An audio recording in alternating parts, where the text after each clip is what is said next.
t'apporte un truc.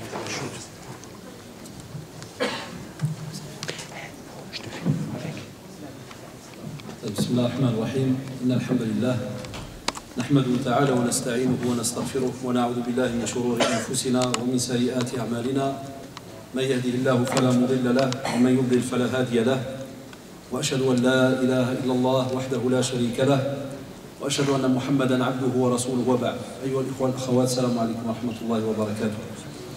On est arrivé, alhamdulillah, à notre deuxième grand imam. Comme vous le savez, la fois passée, on a vu en résumé, comme je l'ai rappelé aux frères et sœurs, pour ceux qui viennent la première fois, c'est un petit résumé pour vous attirer, à aller, soit sur Internet, mais je préfère pas, je vous l'ai déjà dit, parce que même quand je préparais le sujet, quand je vais un peu voir sur certains sites, du coup, le Salah, je le dis avec toute franchise, vous allez trouver de tout et de rien. Vous allez même trouver, par exemple, certaines personnes qui vont vous dire que l'imam Malik, rahimahullah, a fait ci, a fait ça et autres. Et puis quand vous allez vérifier, il n'y a pas. Ou bien, il y a divergence dans certaines histoires. Et certains biographes le précisent. Mais dans certains sites, ils ne le précisent pas. Donc toi, quand tu lis l'histoire, tu crois que c'est bon.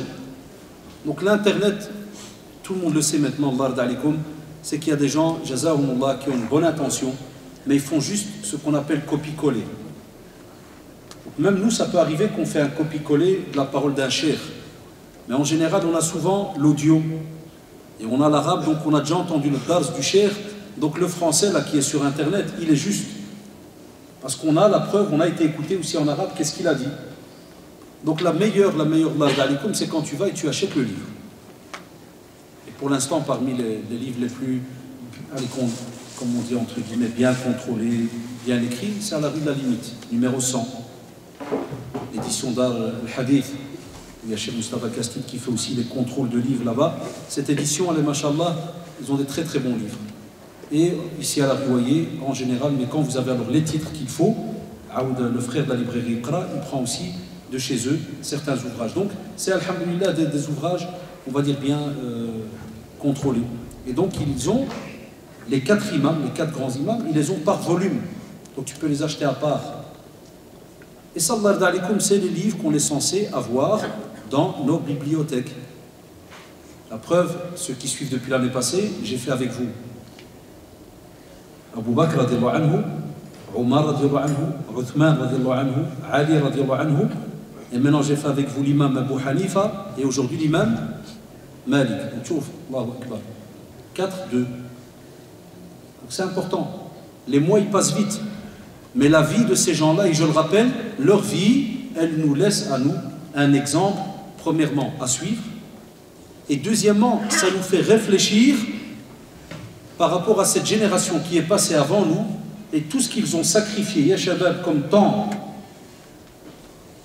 et des fois même leur famille, pour que l'on ait, nous, aujourd'hui, le savoir, les sciences religieuses, préparées sur un plateau en or. Tout est prêt.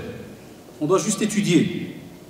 C'est le seul problème en vérité, c'est le seul dernier dossier qui est compliqué. C'est de s'asseoir et d'étudier pendant 5, 6, 7, 10 ans. Ça, on l'a perdu maintenant. Comme ça, on le perd. Nos jeunes ne patientent plus. Et je vous ai juré que je le répéterai chaque mois, tant que je ferai des conférences. Donc maintenant, on est rentré dans je rentre dans les 45 ans. Hier encore, je rigolais, j'étais encore gamin, je m'asseyais aussi en face. Et ça devient blanc. On commence déjà à marier nos enfants et on voit que le domaine de la da'wa, il commence à être mort d'année en année. Ça, oulala. Réfléchissez, hein. En arabe, il n'y a pas de problème, il y a des imams. En arabe, il y a. Mais pour que nos jeunes comprennent ce qui se dit, wallahi, même le walidine, même les parents, ils le savent, d'ici quelques années, vous allez voir. Toute la génération là, qui ont maintenant les 17, 18 et qui ne comprennent pas l'arabe, l'imam, il parle tout seul le vendredi. Hein. Mais dans 10 ans, il va parler avec qui? Encore maintenant, nos parents sont assis en face. Ils comprennent plus ou moins ce qu'ils racontent.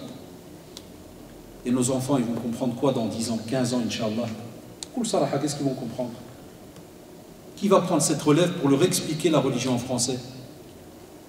Ces grands imams, ils ont fait un travail. Ils ont fait tout un travail. Ils nous ont laissé des traces. Mais c'est en arabe. En français, ça perd de son sens, ça perd de sa beauté, de sa logique. Donc c'est pour cela, je vous répéterai chaque mois, chaque fois que j'aurai l'occasion. Je le fais même en France quand je vais, je leur dis partout. Dernièrement, j'étais à Marseille, où je leur ai dit, et Shabab, n'attendez pas qu'un Belge, là, il vient du fin fond de Bruxelles pour vous donner cours à Marseille, à plus de 1500 km. Là, il faut former des jeunes. Mais il faut aussi que nos mosquées, ça c'est un message que je lance spécialement pour la mosquée Amal, et pas que l'Amal, il y en a d'autres aussi. Et par exemple, et je le dis, même s'il ne va pas aimer, mais c'est comme ça, de temps en temps, il faut faire le kamikaze. Il faut... Par exemple, on a un des enfants de la mosquée qui a grandi ici. Qui a grandi. Son père, il est, machallah, responsable, qu'Allah le préserve, Amil Azouzi, c'est l'Akh Bilal, Hafidahullah. Il a sacrifié minimum combien? 5-6 ans. 6 ans de sa vie, il est parti étudier à Médine. C'est un jeune comme vous qui est né ici. Il a quel âge maintenant? 21, 22? 24, machallah. Tu vois, il a déjà vieilli, je ne savais même pas. Donc je l'ai connu quand il connaissait entre guillemets encore rien. Hein? 27. Donc je l'ai connu, depuis les années 2000, il était encore tout jeune, avec un petit groupe de l'Amal au centre islamique. Est-ce qu'en ce temps-là, il étudiait les sciences religieuses? Non, jama' normal, adi, il n'avait rien à voir dans le domaine. Et en discutant avec eux, machallah, il y a eu tout un groupe. Ami Da'wad, que vous connaissez aussi. Son fils Bilal, il s'appelle, les Bilal Malik Matsal. Il étudie à Riyad, il va aussi presque terminer. Mais le problème, c'est quoi? On doit avoir des gens qui les forcent, ces jeunes-là, à venir parler. Même s'il y aura des petites erreurs au début. Je parlais, wallah, avec certains d'entre eux, vous savez ce qu'ils m'ont dit? C'est pour ça que je vous parle à vous, c'est important. Vous savez ce qu'ils me disent? Ils me disent, des fois, on voudrait bien faire une petite kalima. Mais on a remarqué que la communauté, des fois, elle est dure. Si tu fais une faute, qu'est-ce qu'ils vont dire les gens? Où ça va? Qu'est-ce qu'ils vont dire? Ah, il a Kraf Médine. Il ne connaît rien, celui-là. Donc, qu'est-ce qui se passe? On a 3 ou 4 qui sont revenus, qui ont fait minimum 6 ans là-bas. Mais ils n'osent pas venir devant. Wallahi. Et ils ont, moi je suis Allah pour ce que je connais, parce que je les ai suivis pendant des années. L'Akh Bilal, il est venu avec beaucoup de connaissances. Quand je lui parle, il me dit, ça fait trop peur, je viens devant, c'est une faute, t'es cramé pour 10 ans comme ils disent. Il a raison ou pas? Sarah. Non. Il a raison. Mais on a besoin, il faut les shidja, il faut essayer de les pousser à ce que, machallah, quand ils viennent, même si tu vas sentir, tu vas entendre qu'il y a une petite erreur, les meilleurs musulmans là qui sont assis en face, les meilleurs élèves qui sont en face, c'est ceux après le cours qui viennent, qui lui embrassent la tête et qui lui disent Jazakallah pour ce que tu nous as transmis. Et je pense, il y a toujours soif, on va le voir après, tu dis je pense qu'il y a une petite erreur, peut-être que je me trompe, mais dans la phrase tu as dit ça. Allah si tu peux vérifier, si c'est juste Jazakallah, si jamais je me suis trompé, pardonne-moi. C'est comme ça que nous on a grandi avec Cheikh Mohamed Toujgani Hafidahullah. C'est comme ça. Moi j'étudiais chez lui à la maison et à la mosquée, et un jour j'avais 18 à peu près, il nous a fait exprès, j'étais assis comme vous là, puis il m'a fait avec son doigt comme ça, il m'a dit viens devant. Il m'a même pas prévenu, il m'a dit viens devant. Ah Cheikh, toi ferme ta bouche, viens devant. Je dis je dois faire quoi? Qu'est-ce que tu dois faire? Tu vas danser ou là? Tu vas parler. Je vais parler de quoi? De quoi tu vas parler? De din. 10 ans que tu viens devant ma tête là, qu'est-ce que tu vas parler? Wallahi. J'ai eu la tête qui tournait, les jambes qui tremblent. J'ai tenu, sans exagérer, c'était en 88. J'ai tenu 4 minutes, parce qu'il y avait une montre en face. 4 minutes. Après, je l'ai regardé, je dis, Cheikh Allah Hamid, je dois m'asseoir. J'étais j'allais tomber dans les pommes. Et maintenant, ça fait 25 ans qu'on fait de Doros. 25 ans, un quart de siècle. Mais nous aussi, on nous a poussés. Quoi qu'on est né, qu'on s'est parlé, on nous a poussés. Donc, Allah d'alikum, c'est important. Il faut que vous soyez aux côtés de ces nouveaux jeunes qui, machallah, ont été étudiés, et ils vont avoir de l'expérience en venant justement devant. Parce qu'il y a plein de jeunes qui parlent trop et qui te disent « Mais comment est-ce qu'il vient? Il n'a pas été étudié 6 ans. » Naam, l'expérience, elle vient comment? En commençant à parler petit à petit, en continuant à étudier et à lire. Mais s'il ne vient pas, il ne teste pas. Il n'y a pas moyen. Donc, vous devez pousser ces jeunes à ce qu'ils viennent. Parce que ton fils, comme je le connais, il n'a pas intérêt à dire non. Parce que tu es son père. Moi, il peut encore et il baisse sa tête, il me dit non. Ah, toi, tu peux lui dire. Il a déjà fait le pas. Voilà, il ne faut pas lâcher. Parce que c'est des jeunes qui ont un grand potentiel. Vous savez pourquoi? Parce qu'ils sont nés ici, et c'est des jeunes de cette génération maintenant, et ils comprennent les jeunes, parce qu'ils ont fait ici l'école primaire, secondaire, CADA, ils connaissent plein de choses. Donc quand ils parlent, les jeunes, ils comprennent que ces jeunes-là les comprennent. C'est très très important. Enfin, c'était une petite parenthèse importante avant d'entrer dans cette grande école qui est l'école de l'imam Malik, rahimahullah. Et l'imam Malik, rahimahullah, c'est un des très très grands imams que la sunna a connu et que spécialement la ville de Médine, al-Madine al-Munawwara, que la ville de Médine donc a connu. Et l'imam Malik, rahimahullah, c'est quelqu'un qui, subhanallah, va passer sa vie à l'apprentissage de la science religieuse. Et subhanallah, on voit la plupart de ceux que leur nom est resté inscrit dans l'histoire après des milliers, de mois, et comme on le voit maintenant plus de mille et quelques années, leur nom est resté et inscrit dans l'histoire. Aujourd'hui, quand tu dis l'imam Malik, rahimahullah, wallah, la plupart des gens ont entendu ce nom. Abu Hanifa, la plupart des gens ont entendu. Pourquoi? Parce que ce sont des gens, comme on le verra après, qui ont mis le mot sincérité et intention au premier plan. Ils ont mis sincérité et intention au premier plan. Et c'est comme ça pour les 4 grands imams les plus connus et qui ont marqué notre histoire, comme vous le savez, de l'islam. Il a vécu une période, mashallah, très très mouvementée. La période dans laquelle a vécu l'imam Malik, rahimahullah, était très mouvementée. Pourquoi? Parce que, rappelez-vous, et c'est pour cela qu'on l'a fait exprès un peu même après la prière de l'Isha, parce que comme ça on prend un peu de temps pour revenir en arrière des fois. Rappelez-vous que je vous ai dit, quand vous étudiez la vie des imams, vous devez aussi, entre guillemets, être au courant. C'est pour ça qu'on a d'abord fait les 4 califes. C'est que quand le prophète sallallahu alayhi wa sallam est mort, rappelez-vous, Abu Bakr radiallahu anhu, est-ce qu'il n'y a pas eu dans sa période à lui certaines épreuves, ba'd al-fitan, qui sont apparues? Qui se rappelle? Levez la main vite fait. La première fitna qu'il a eue, c'était avec qui? Très bien, bravo. Ceux qui ne voulaient plus payer zakat. Aussi avec ce qu'on appelait al-ridda. Ceux qui ont renié l'islam. Certains hypocrites qui disaient que tant que Muhammad sallallahu alayhi wa sallam, il est là, c'est bon. Il n'est plus là, pourquoi toi, ya Abu Bakr, on va te suivre? Donc, ya shabab, ça veut dire que, subhanallah, juste à la mort du prophète sallallahu alayhi wa sallam, jazakallah, juste à la mort du prophète sallallahu alayhi wa sallam, des groupes sont apparus.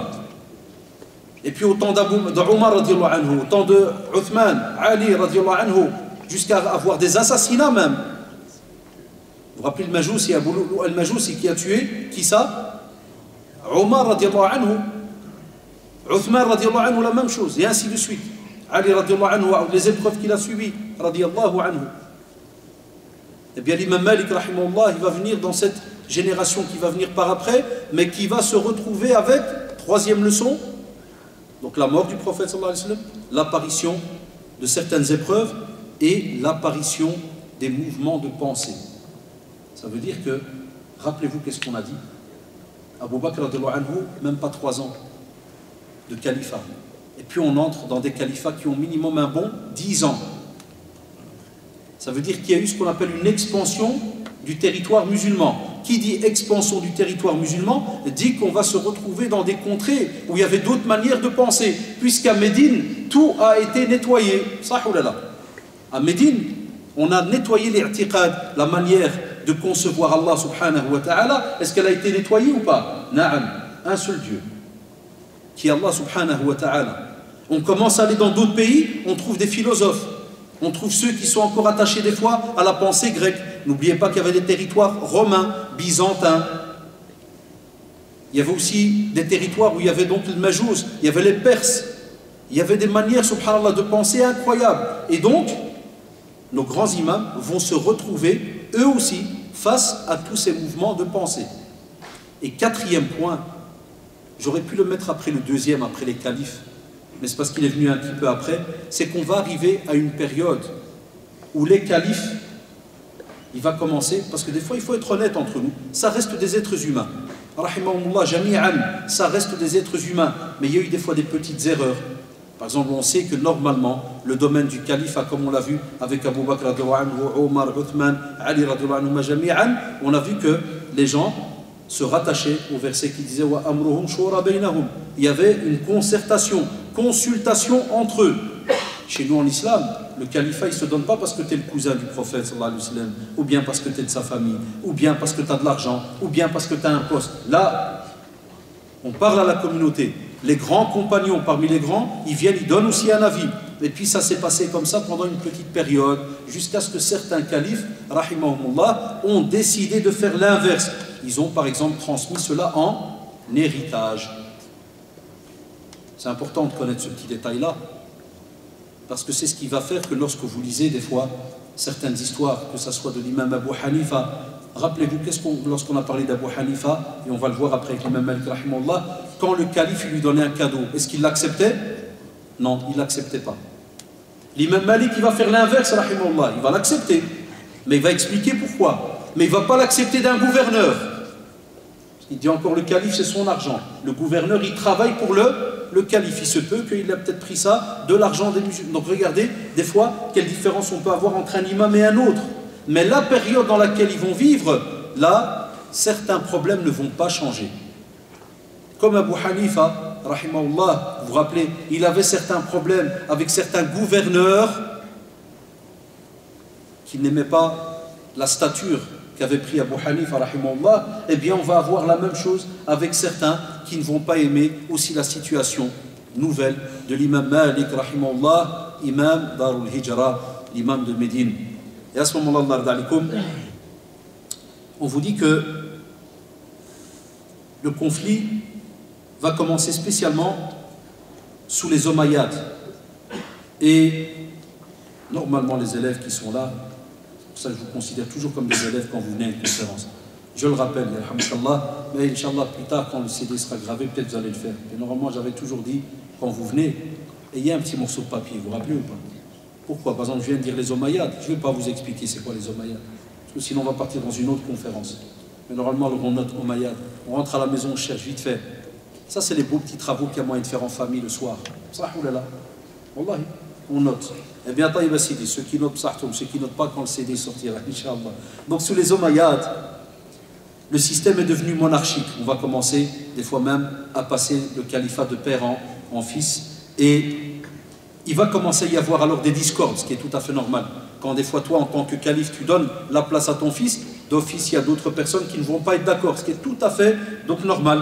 Et à ce moment-là, on va commencer à avoir ce qu'on appelle entre guillemets une petite instabilité. Ça veut dire que lorsque on donne le pouvoir à quelqu'un et qui fait que les gens, des fois, qui sont autour, entre guillemets, n'aiment pas trop cette personne, des fois, on a toujours peur que certains vont peut-être venir le tuer. Parce qu'on vous dit, tiens, on n'est pas d'accord avec celui-là, donc il y a une certaine peur. D'où dans les ouvrages d'histoire, on va remarquer que c'était des périodes assez chaudes.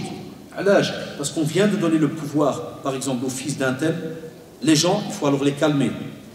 Il faut alors voir qui va être contre le calife, qui va commencer à peut-être faire un petit groupe à part. Ça, nos jeunes, ils doivent être au courant de toutes ces situations qui sont passées. Parce qu'il y en a qui croient qu'il n'y a qu'aujourd'hui qu'il y a eu des épreuves. Il y en a qui disent, il y a des gens qui ne sont pas au courant de l'histoire de l'islam, et ils te disent, ouais, on vit dans une période de fitan, d'épreuves. Non, les frères, non, les sœurs, ça a déjà commencé il y a plus de 1000 ans. Wallahi, ça a commencé il y a plus de 1000 ans. C'est pour ça que nous, on est moins stressés que certains. Parce que certains, ils viennent à peine de découvrir qu'il y a des problèmes à gauche, à droite. Ça existe depuis plus de 1000 ans entre les musulmans. Chaque fois qu'il y a eu le pouvoir qui a été pris par quelqu'un, la warwina a commencé. Wallahi, c'est incroyable. Et c'est pour cela que, dans ce contexte, en 132, l'année 132, après avoir donc démantelé toutes les structures du pouvoir omeyyade, parce que c'était les Omeyyades qui avaient, comme je vous l'ai dit, le pouvoir, eh bien, on va avoir la venue du califat Abbaside, l'Abbasiyin. Donc les Abbasides vont prendre donc le pouvoir. Et le conflit, alors, subhanallah, regardez, va passer à un troisième groupe entre les Abbasides et les Alawites. Subhanallah. Alors qu'au temps du prophète, on parlait de Al-Sunnah. Quand le prophète est parti, on parlait des gens de la Sunna, ceux qui suivent le prophète, les musulmans. Et là, les groupes vont apparaître. Il n'y a pas le choix, l'apparition donc des groupes. Et à ce moment-là, les historiens ils disent c'est incroyable. Entre, comme on dit, les Abbasides, les Alaouites, il y avait des liens de famille. Même si certains étaient placés dans certaines contrées, il y avait des liens de famille. Mais, subhanallah, cela va faire en sorte que les conflits vont commencer entre eux. Et à ce moment-là, il y a des courants de pensée qui vont entrer au fur et à mesure. Et parmi les courants, on va avoir ce qu'on appelle la philosophie grecque, la pensée perse et indienne. Et elles vont entrer dans le territoire de l'islam par certaines traductions. Parce qu'au plus les Arabes ont commencé à aller dans les territoires, dans les terres, au plus lorsqu'ils se sont installés, d'autres qui n'avaient pas la langue ont appris la langue arabe. Mais regardez, subhanallah, comment l'outil va être employé. En apprenant la langue arabe, ils ont été donc traduire certains de leurs livres et ils les ont entrés chez les Arabes. Donc toi, alors quand tu as le livre, tu le vois en arabe, qu'est-ce que tu dis? Entre guillemets, comme il se passe un peu. Vous vous rappelez quand on allait en Espagne prendre le bateau, il y avait des évangélistes chrétiens qui venaient.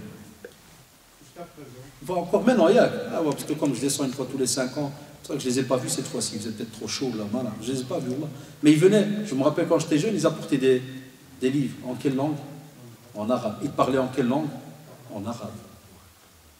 Et des fois nos parents étaient contents de faire quand tu vois, Isa, puis tu vois Marcos, c'est Marc. C'est des chrétiens mais déguisés en arabe. Allah, et naam. Combien ont rapporté ces livres? Ça ou là? Parce qu'on croit que parce que c'est écrit en arabe, c'est d'office. Eh bien, regardez comment, avec l'ignorance, quand tu ne sais pas, quelqu'un t'amène un livre en arabe, il te parle de certains traités philosophiques de falsafa, certains traités philosophiques bizarres. Qu'est-ce que tu te dis? Ça c'est de l'islam. Donc, qu'est-ce qui va se passer, subhanallah? Vous avez compris. Certaines choses vont commencer à se mélanger. Il y en a qui ne vont plus rien comprendre à ce moment-là.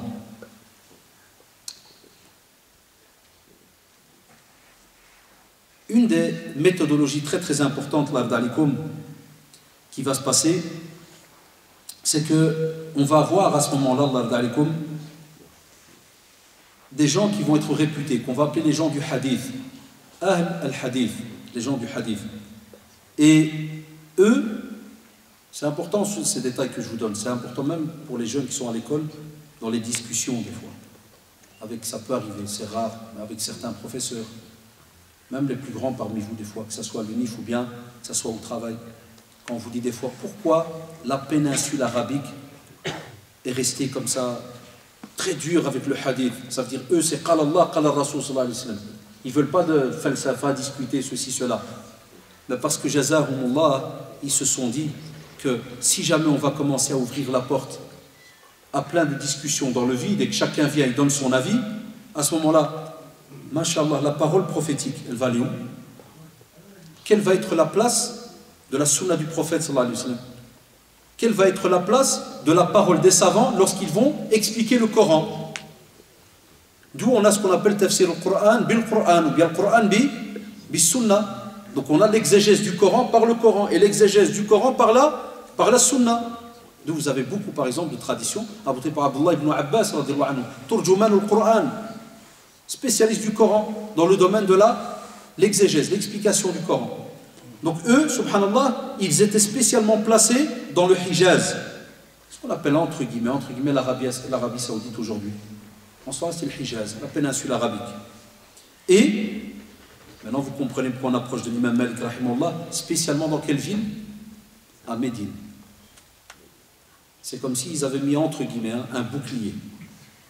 Médine, là où est enterré le prophète sallallahu alayhi wa sallam, Al-Qur'an wa Sunnah. Il n'y a pas de philosophie, donc c'est resté bien protégé. Et cette méthodologie, alhamdoulilah, elle va vivre, mais vraiment rattachée à la vie du prophète sallallahu alayhi wa sallam, et elle va être, entre guillemets, préservée par tous les petites théories qui vont sortir par-ci par-là, mais vous le savez, pas spécialement dans Médine, mais à l'extérieur, et des fois à des milliers de kilomètres, parce qu'on est très loin après le calife Ali radhiyallahu anhu.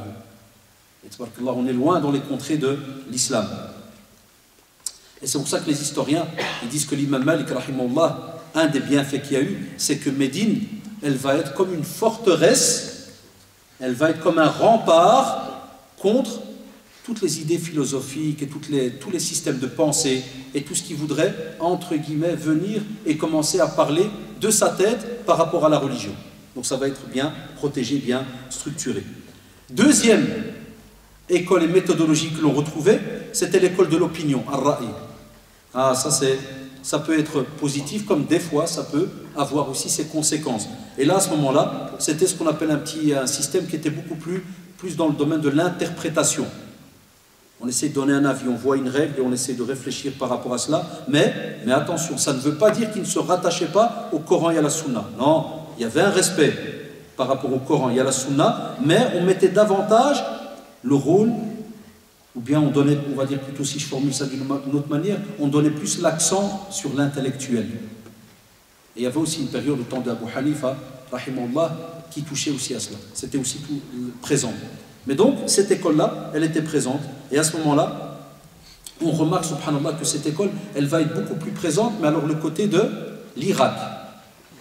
Ashab al-Ra'i, ils seront beaucoup plus du côté de l'Irak. Al-Hadith, qu'est-ce qu'on a dit? Du côté de Médine, le Hijaz. Et donc l'Irak, vous savez pourquoi? Parce que les historiens disent que c'était une ville, comme vous le savez, et plutôt une péninsule et un pays immense, mais spécialement connu dans le domaine scientifique. La preuve, les tout grands savants dans le domaine scientifique, ils viennent spécialement, et beaucoup d'entre eux, de ce côté-là, du côté de l'Irak. Et subhanallah, à part maintenant les guerres qu'il y a là-bas, comme vous le savez, il était connu dans le monde arabe, un des pays où tout le monde, quasi, savait lire et écrire. Parmi les pays qui étaient cités, tu en avais souvent deux. Je parle dans l'histoire ancienne.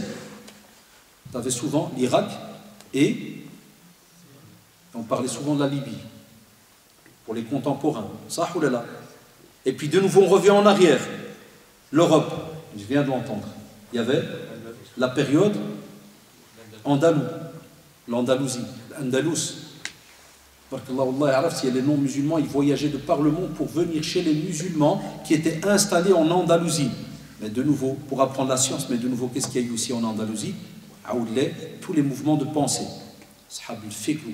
Tout le monde a commencé à s'installer là-bas, et puis instantanément, tout s'est mélangé. Mais donc, le côté de l'Irak va être l'endroit le plus réputé par rapport donc à ce système-là. Pourquoi? Parce qu'aussi les historiens disent qu'il va y avoir beaucoup de peuples qui vont s'installer là-bas. Donc c'est tout à fait normal que, comme on le voit aujourd'hui, c'est pour ça que certains jeunes, des fois, ils ne comprennent pas le contexte. Ils voient que dans le même quartier, il y a 36 pratiques. Mais oui, parce que dans un quartier, tu as un Marocain, tu as un Turc, tu as un Algérien, tu as un Africain. Et dans les discussions, c'est là qu'on s'étonne qu'on n'a pas la même manière de voir. Et c'est dommage, parce que normalement, des rappels comme ceux-ci devraient, c'est pas facile plus tard, Inch'Allah, des non-musulmans, pour qu'ils comprennent pourquoi est-ce que des fois, ils nous disent, comment ça se fait? J'ai des profs qui viennent chez moi. Ils disent, monsieur, comment dans ma classe, le Turc, il m'a dit A, l'Africain, il a dit B, et le Maghrébin, il m'a dit C, pour une question de religion.